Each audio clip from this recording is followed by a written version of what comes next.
governo federal entregou ao Congresso um novo projeto que trata da chamada excludente de ilicitude. O texto dá um tratamento diferenciado a atos ilegais de policiais e de militares empregados em operações de garantia da lei e da ordem quando agirem contra criminosos. A notícia saiu logo cedo no Diário Oficial.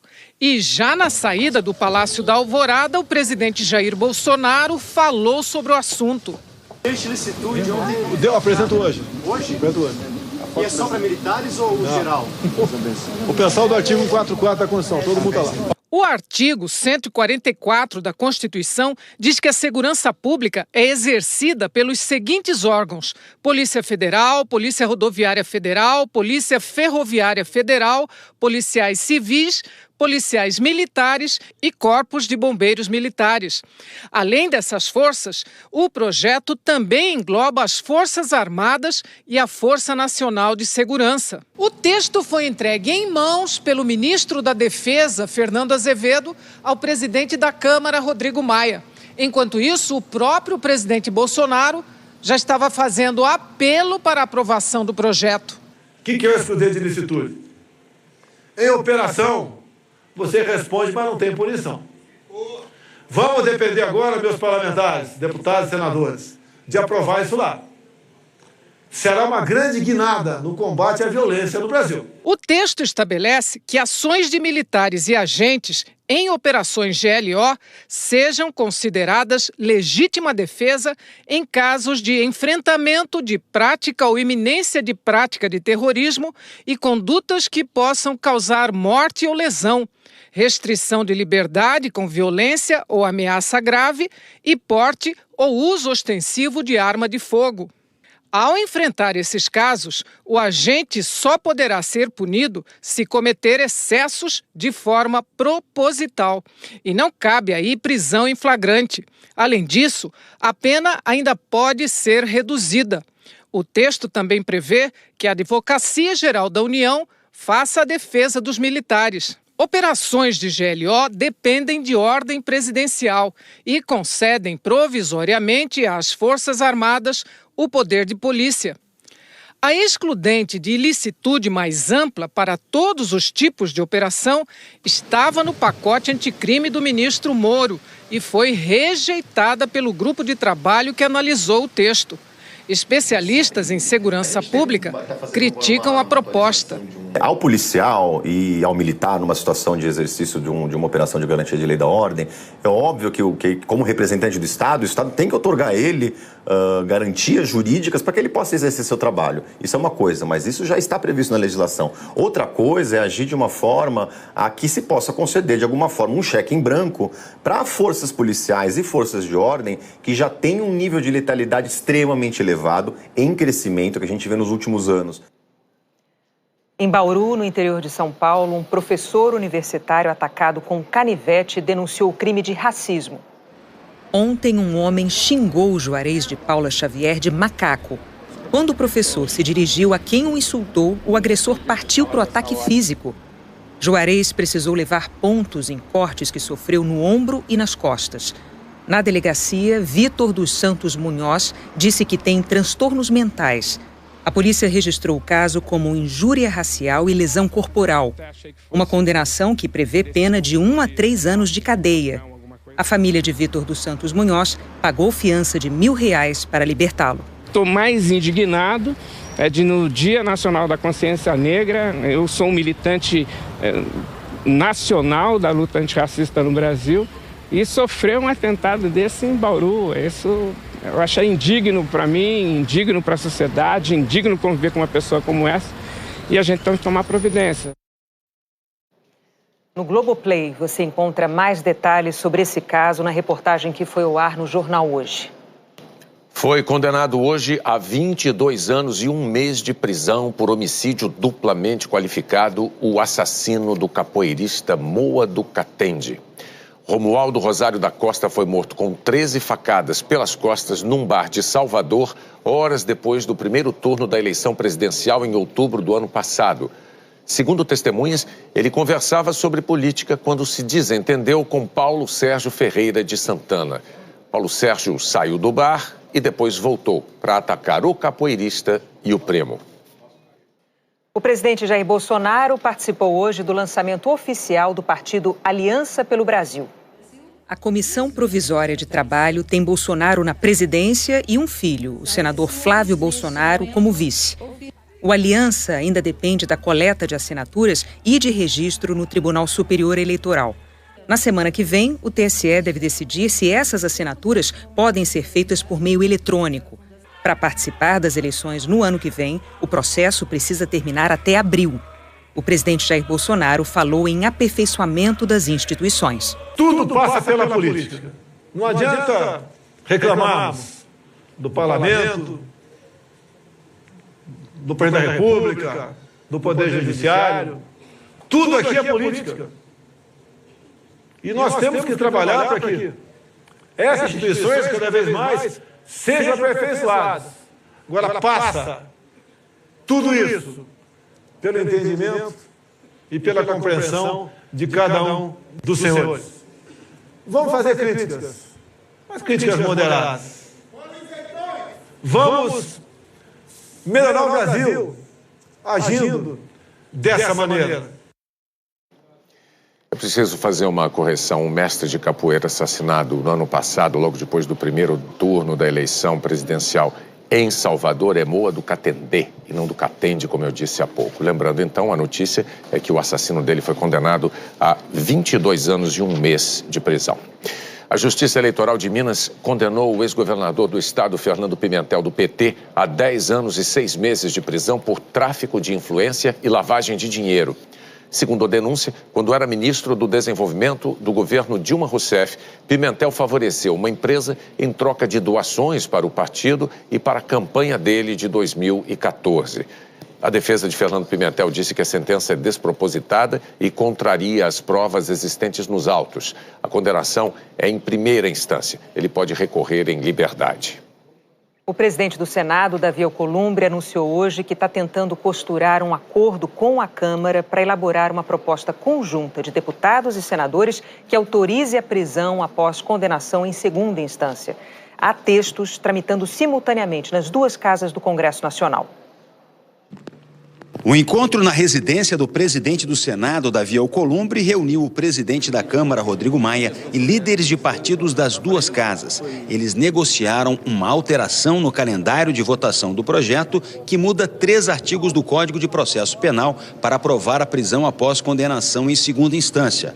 Caminho mais rápido e mais fácil do que alterar a Constituição. Esse projeto foi construído em comum acordo entre líderes de partidos e o ministro da Justiça, Sérgio Moro, com o aval do presidente do Senado. A votação na Comissão de Constituição e Justiça está marcada para quarta-feira, com votação prevista no mesmo dia para o plenário. Assim, o projeto seguiria para a Câmara a tempo de ser votado pelos deputados antes do recesso parlamentar, que começa em 22 de dezembro. Mas Alcolumbre marcou uma sessão do Congresso para amanhã da próxima quarta-feira, no mesmo horário da votação do projeto sobre a segunda instância na CCJ do Senado. As regras do Congresso não permitem o funcionamento de comissões quando há votação no plenário. Pouco depois, Alcolumbre divulgou uma nota para dizer que a importância da prisão em segunda instância exige de senadores e deputados um debate amplo para a construção e aperfeiçoamento de uma proposta comum entre as duas casas. E citou que ontem a Câmara aprovou na Comissão de Constituição e Justiça uma PEC sobre o assunto. A proposta de emenda constitucional aprovada na CCJ da Câmara tem tramitação bem mais longa do que o projeto de lei aprovado no Senado. A PEC ainda tem que passar por uma comissão especial e depois por 2 votações no plenário da Câmara e do Senado. O líder do Podemos, senador Álvaro Dias, vê na decisão de Alcolumbre um recuo por pressão de deputados e senadores contrários à prisão em segunda instância. Há um deliberado propósito de protelação, a tentativa de empurrar adiante, de jogar para o próximo ano, na esperança de esvaziar esse movimento de pressão a favor da prisão em segunda instância. Diante de críticas à mudança de planos do Senado, líderes se reuniram com a presidente da CCJ, senadora Simone Tebet, do MDB, que manteve a votação do projeto para a quarta que vem. saíram dizendo que nada está definido e que terá uma nova reunião de líderes na segunda. O calendário está mantido. E esse calendário não pode ser modificado, salvo deliberação do conjunto dos líderes ou um entendimento que pacifique o trâmite. O Supremo Tribunal Federal retomou hoje o julgamento sobre quais dados a Receita Federal e a Unidade de Inteligência Financeira poderão compartilhar com órgãos de investigação sem a prévia autorização judicial. Ao abrir a sessão, o presidente do STF deu mais detalhes sobre o voto dele de ontem. O ministro Dias Toffoli foi taxativo sobre a constitucionalidade do compartilhamento de dados. Sobre os relatórios produzidos pelo antigo COAF, a atual Unidade de Inteligência Financeira, a UIF, Toffoli afirmou que são adequados, porque preservam o sigilo dos contribuintes. Embora possam constar informações específicas sobre as movimentações e operações consideradas suspeitas, não fornecem um extrato completo de todas as transações de um determinado cliente ou conjunto de clientes.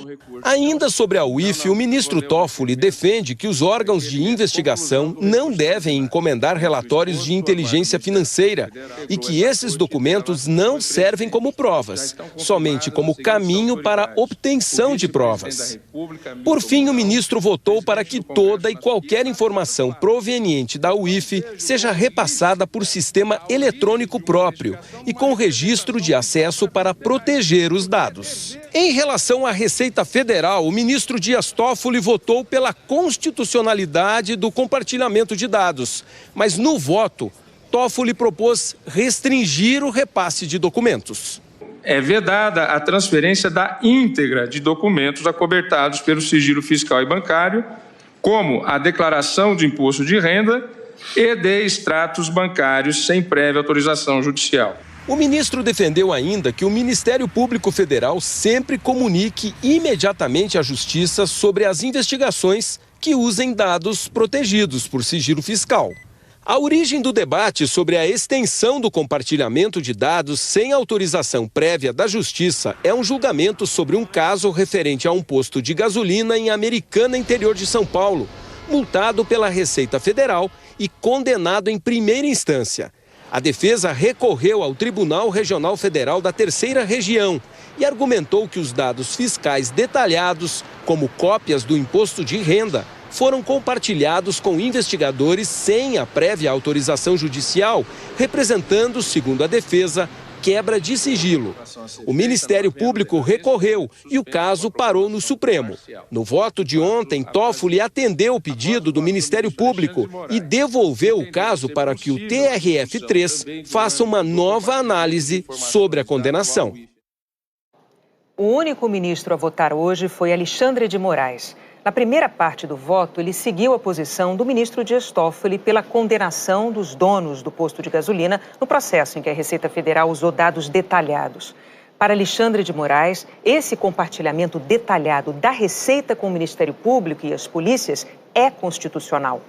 Mas, ao contrário do entendimento de Dias Toffoli, o ministro Alexandre de Moraes afirmou que não é necessária a prévia autorização judicial para obter a íntegra de documentos. Segundo o ministro, o direito fundamental ao sigilo não pode proteger criminosos. Os direitos fundamentais não podem servir como verdadeiro escudo protetivo para a prática de atividades ilícitas. Não é essa a finalidade das garantias individuais, das liberdades públicas, possibilitar uma verdadeira redoma protetiva para que as organizações criminosas, os criminosos, possam atuar. Tanto o Legislativo quanto o Judiciário podem relativizar os sigilos de dados e o sigilo financeiro. Não há, então, presidente, ao meu ver, nenhuma inconstitucionalidade, nenhuma ilegalidade no compartilhamento entre Receita e Ministério Público de todas as provas, todos os dados necessários, imprescindíveis para conformação e lançamento do tributo. Essas provas englobam, inclusive, quebra de sigilo bancário e fiscal, que ela pode fazer sem prévia autorização do Judiciário, porque a Lei Complementar 105 autorizou e o Supremo declarou constitucional. Eu dou provimento ao recurso para anular o acordo que o outro declarando a constitucionalidade e licitude de todas essas provas e determinando o retorno ao Tribunal Regional Federal da Terceira Região para que julgue o mérito considerada a licitude dessas provas. Na segunda parte do voto, o ministro Alexandre de Moraes analisou os relatórios produzidos pelo antigo COAF, atual Unidade de Inteligência Financeira, UIF. Segundo Alexandre de Moraes, as regras que regem a Receita Federal e a UIF são as mesmas. Por isso, no entendimento do ministro, não deve haver nenhuma restrição dos relatórios da UIF, que serviriam até como provas. Em princípio, a própria atuação da UIF não muda se é a pedido ou é espontaneamente a atuação de coleta de dados. Até porque, se alguém pede, ela é um banco de dados pré-existente. Não é, UIF, investigue alguém a partir... Não, UIF, o que você tem em relação a isso? Ela vai, banco de dados, tenho isso. Ou seja, é um banco de dados de informações pré-existentes que está todo dia sendo renovado. Então, me parece que não existe nenhuma ilegalidade, seja espontâneo, seja em face de eventual pedido. Se você recebe qualquer peça de informação, aqui o gênero, do qual a espécie é o relatório de inteligência. Se você, Ministério Público, recebe e não oficializa, não dá sequência, nem requer arquivamento, não houve controle e daqui 1 ano, 2 anos, você pode falar, mas agora eu acho que é a hora. Se não houver formalmente um procedimento e um fim, seja com a denúncia, seja com investigação, seja com arquivamento, aquilo fica pendente o resto da vida. Eu também divirjo pontualmente, porque me parece que, a priori, não seria possível definir se os relatórios... Obviamente que a unidade de inteligência financeira, ela produz informações. Ela não tem por finalidade produzir provas. Mas não só peças de informação de qualquer órgão, qualquer pessoa, como também de uma unidade de inteligência, eventualmente pode ser utilizada dentro do contraditório. É constitucional o compartilhamento, tanto pela unidade de inteligência financeira, dos relatórios de inteligência financeira, quanto pela Receita Federal do Brasil, da entrega do procedimento fiscalizatório que define o lançamento do tributo, com órgãos de persecução penal para fins criminais, que deverão manter o sigilo das informações. Pelo 7º mês seguido, a economia brasileira criou empregos com carteira assinada. Em outubro, o país gerou 70.852 vagas formais. No mesmo mês do ano passado, foram menos de 58 mil. 5 dos 8 setores da economia abriram postos de trabalho, com destaque para o comércio, que gerou quase 44 mil empregos. É o mês em que começam as contratações temporárias para o Natal. Houve abertura de vagas em todas as regiões do país. Nos 10 primeiros meses do ano, são mais de 840 mil postos com carteira assinada, um crescimento de quase 6,5% na comparação com o mesmo período de 2018. Daqui a pouco, o primeiro-ministro de Israel é indiciado por corrupção. 2 novos depoimentos confirmam que o presidente Donald Trump pressionou a Ucrânia a investigar um adversário político.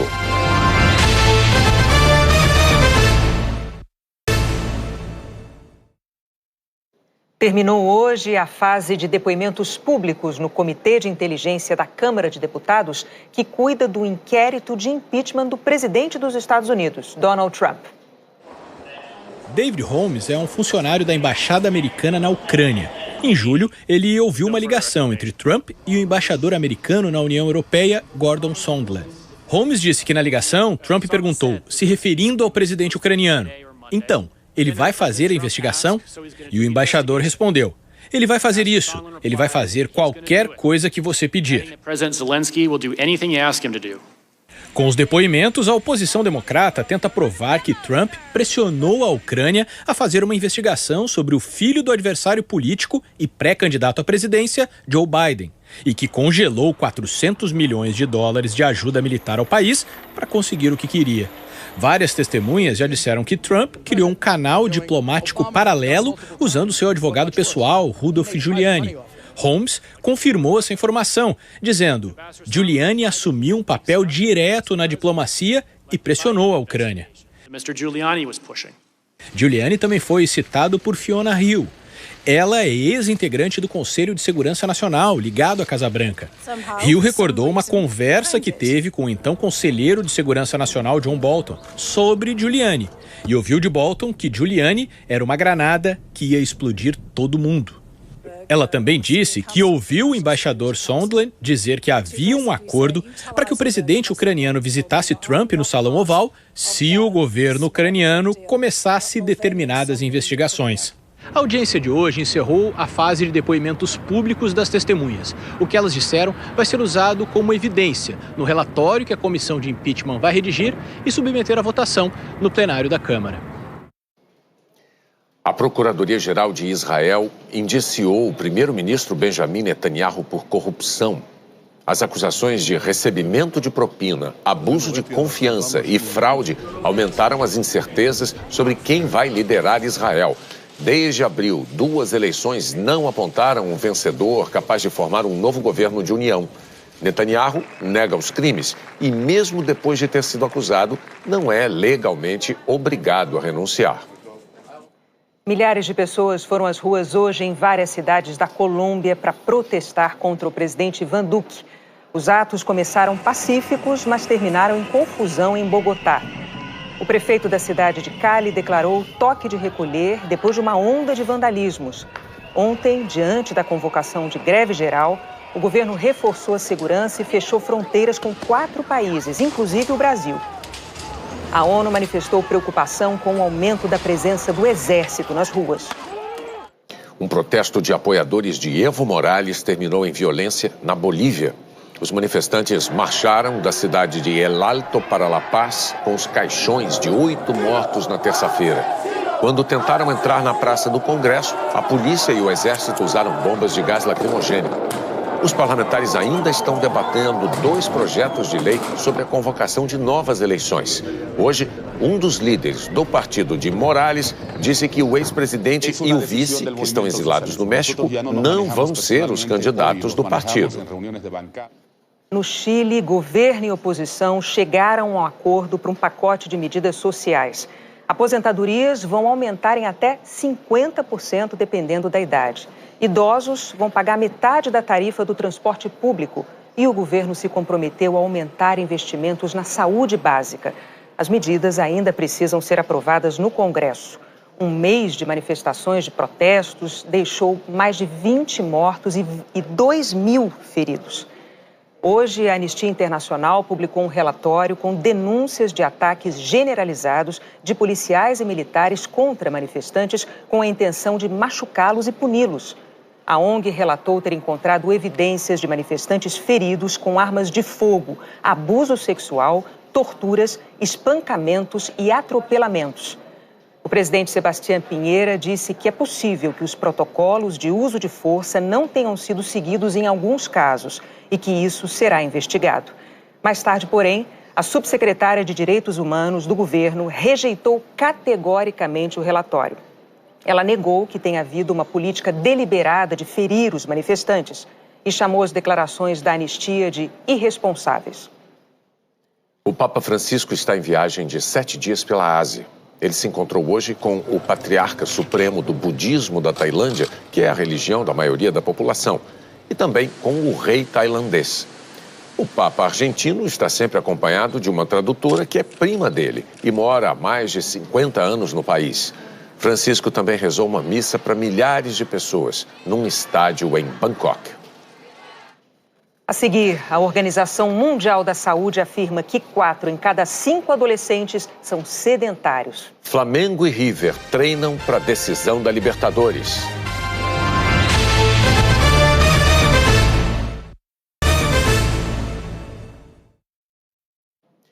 O nosso companheiro Galvão Bueno passou por um cateterismo hoje na Clínica Anglo-Americana de Lima, no Peru. O Galvão se sentiu mal de manhã cedo e recebeu pronto atendimento na clínica logo ao chegar com a mulher dele, a Desirê. O hospital ainda não emitiu um boletim, mas os médicos explicaram à Desirê e à direção de esporte da Globo que o Galvão chegou à clínica apresentando um quadro de infarto, por isso o cateterismo. Mas como os médicos não encontraram nenhuma obstrução nas artérias principais, não precisaram colocar stents. O Galvão está bem, está consciente, está bem disposto e vai ficar em observação entre 24 e 48 horas. O Luiz Roberto é quem vai narrar a final da Libertadores entre Flamengo e River Plate. O Galvão descansa e a gente aqui torcendo para ele se recuperar o mais rápido possível. Isso aí, melhoras, Galvão. O River Plate vai disputar a decisão da Libertadores pela terceira vez em 5 anos. E os torcedores notaram uma semelhança entre as camisas do clube argentino e da seleção peruana. Uma camisa que carrega o peso de um dos maiores clubes do continente. Um gigante argentino que vai disputar sua 7ª final de Libertadores. São 4 títulos, os 2 mais recentes conquistados em 2015 e 2018. A taça do ano passado, aliás, teve um gosto ainda mais doce, por ter vindo em cima do maior rival, o Boca Juniors. O River Plate chegou a Lima ontem à noite e treinou hoje sob o comando do técnico Marcelo Gallardo. Receber uma final deste tamanho é motivo de orgulho para nós peruanos, diz esse torcedor. Mais do que um momento vitorioso vivido pelo clube argentino, outro motivo pode aproximar a torcida peruana do atual campeão da Libertadores. As duas camisas são muito iguais. Espero que ganhe o melhor, mas a minha torcida vai ser para o River. Pela semelhança, eu acho que os peruanos vão torcer para o River. Mas a ligação entre os uniformes não passa do desenho parecido. Esse jornalista afirma que eles não têm nenhuma relação histórica. Relação que o povo peruano construiu com o Flamengo, graças a um ídolo do país que já vestiu o rubro-negro. Me lembro que Paulo Guerreiro jogou no Flamengo, então com certeza muitos vão torcer pelo clube por causa disso. Um país que está com a torcida dividida, mas tem o mesmo desejo: ver uma grande final de Libertadores, digna da tradição das camisas de River Plate e Flamengo. Os jornalistas só puderam registrar os primeiros 15 minutos do treino do Flamengo em Lima. Eles bem que tentaram. Esses torcedores do Flamengo arrumaram uma janela numa casinha peruana. Gritaram, cantaram e só. O que eles queriam ver, não conseguiram. Normalmente o técnico Jorge Jesus é cuidadoso, reservado. Desde que ele chegou ao Flamengo, praticamente todos os treinamentos no Rio de Janeiro foram fechados. Mas aqui em Lima ele foi além. Mandou instalar aquelas lonas para evitar qualquer tipo de espionagem. Ficou legal, ficou até um design bacana. Havia algum receio de que observadores argentinos alugassem janelinhas como aquelas com outras intenções.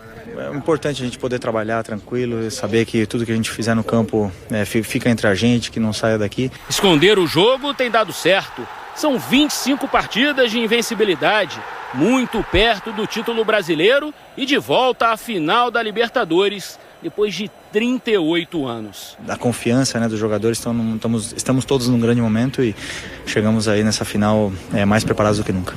Lima será a capital do futebol sul-americano por esses dias. Entre 15 e 20 mil brasileiros devem vir para a decisão. Muita emoção junto, o corpo, muita adrenalina, acho que é todos os sentimentos juntos. A dona dessas unhas coloridas é a Natasha, carioca, vive há 4 anos na capital peruana. Ela criou uma página na internet para se conectar a outros rubro-negros no país. Nasceu a Embaixada Fla Peru. Em 2017, criei uma página e aí a gente começou a juntar todo mundo para ver os jogos. No apartamento dela, brasileiros e peruanos se reuniram para ensaiar. Tem gente precisando. Em dezembro... peraí. Travei.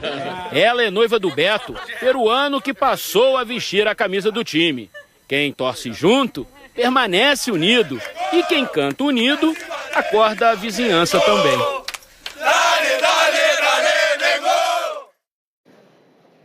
A Organização Mundial da Saúde revelou hoje que 4 em cada 5 adolescentes são sedentários. No primeiro estudo global sobre o tema, foram coletadas informações de 1.600.000 estudantes em 146 países. De acordo com a Organização Mundial da Saúde, em 2016, 81% dos adolescentes entre 11 e 17 anos de idade não cumpriam as recomendações de pelo menos 1 hora de atividade física por dia. A situação chama ainda mais atenção entre as meninas. 85% eram sedentárias. Entre os meninos, a taxa foi de 78%. Os meninos brasileiros seguiram a média global. Já as meninas, praticamente 9 em cada 10 adolescentes brasileiras não se exercitavam como deveriam. Na opinião do português João Breda, um dos colaboradores da pesquisa, as atividades são muito focadas no sexo masculino. Estamos muito preocupados com a diferença entre rapazes e raparigas, que está a aumentar, portanto estamos a criar mais desigualdades. O país onde os adolescentes mais se exercitam é Bangladesh, o que, segundo o relatório, pode ser explicado pelo esporte, que é uma paixão nacional, o cricket. O com mais sedentários é a Coreia do Sul. A OMS alerta que o sedentarismo pode levar a excesso de peso, obesidade, doenças cardiovasculares, diabetes. Trocar carros e ônibus por bicicletas, jogos eletrônicos por brincadeiras mais ativas, fazer aulas de educação física, praticar esportes regularmente. As recomendações da Organização Mundial da Saúde para os adolescentes passam por esforços de pais, escolas e governos também. As autoridades, a OMS recomenda mais investimentos em planejamento urbano e segurança, para que os adolescentes possam se exercitar ao ar livre. Às escolas, o devido espaço à educação física. E aos responsáveis que não esqueçam, o bom exemplo vem de casa. Os pais lideram com o exemplo. Pais mais ativos têm filhos mais ativos. Portanto, isto é absolutamente essencial. E que os pais possam também contribuir, por exemplo, limitando o número de horas que as crianças passam nos seus telemóveis e nos smartphones e nos seus tablets. O corpo do cineasta Fábio Barreto vai ser cremado amanhã no Rio. O diretor de 62 anos morreu ontem, depois de 10 anos em coma, em consequência de um acidente de carro. Em 1995, Fábio Barreto dirigiu O Quatrilho, que concorreu ao Oscar de melhor filme estrangeiro. O último trabalho dele foi Lula, o Filho do Brasil. Fábio Barreto é irmão do também cineasta Bruno Barreto e filho dos produtores Lucy e Luiz Carlos Barreto. Ele deixa 4 filhos. A seguir, o apresentador Gugu Liberato sofre um acidente em casa nos Estados Unidos. Nossos repórteres acompanham o primeiro teste do submarino mais moderno já produzido no Brasil.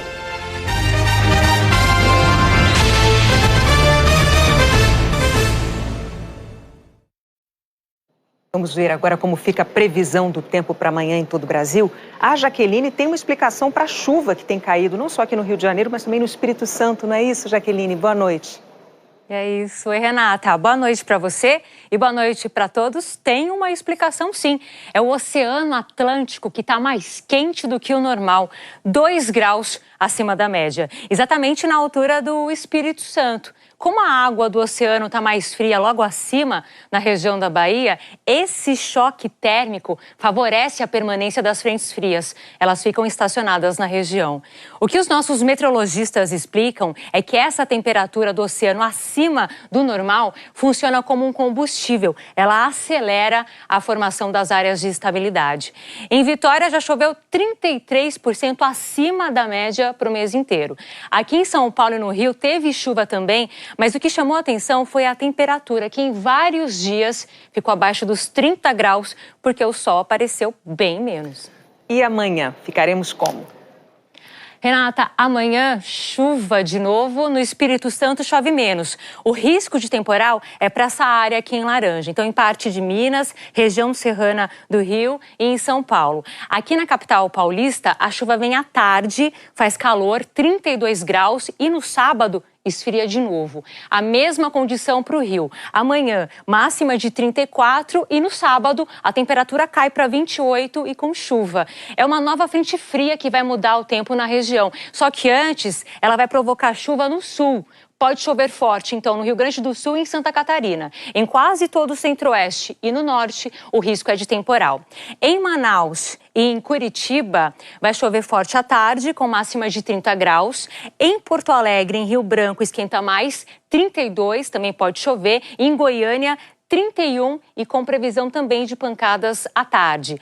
A sexta-feira vai ser de sol e com tempo seco em quase todo o Nordeste, no interior e em parte do litoral. E os termômetros marcando 30 graus em Aracaju, 32 em Natal e 33 em São Luís. Renata.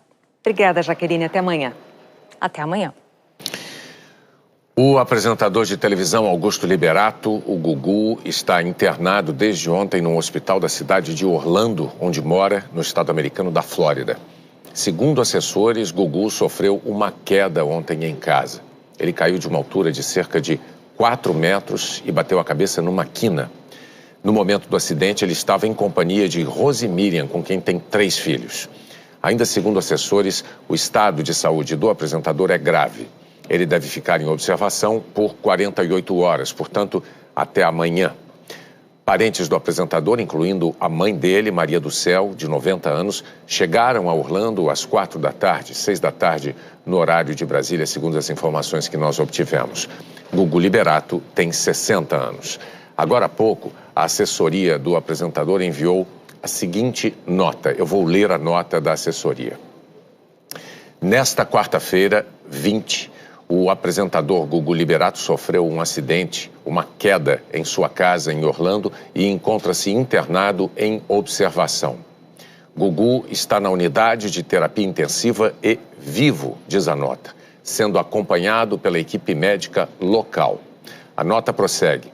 As informações que circulam sobre uma suposta morte do apresentador são inverídicas.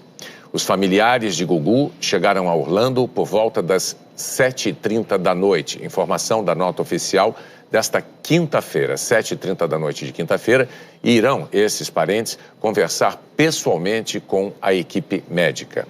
De acordo com os procedimentos do hospital, somente amanhã, sexta-feira, um boletim médico vai ser divulgado.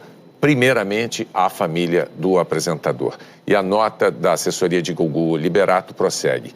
Assim como todos os familiares, os amigos, fãs e profissionais da imprensa, estamos confiantes em sua recuperação e agradecemos as manifestações de apoio.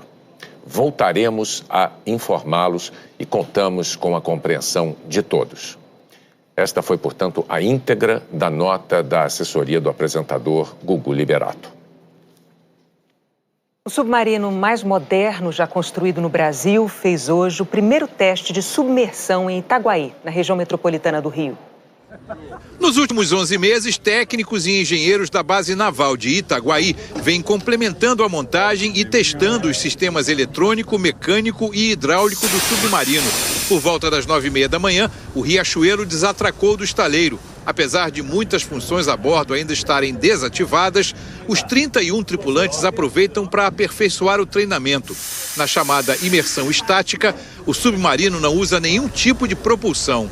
Nesse teste, o submarino Riachuelo não está usando o motor diesel elétrico. Ele está sendo rebocado e vai ser rebocado até um determinado ponto, onde então será mergulhado a uma profundidade de aproximadamente 15 metros, a chamada profundidade de periscópio. Esse teste é extremamente importante e nele que a gente vai conseguir medir a estabilidade do submarino. A gente vai conseguir mensurar se o que foi projetado está correspondendo com a realidade e que a gente possa continuar com os outros testes em segurança. Na Baía de Itacuruçá,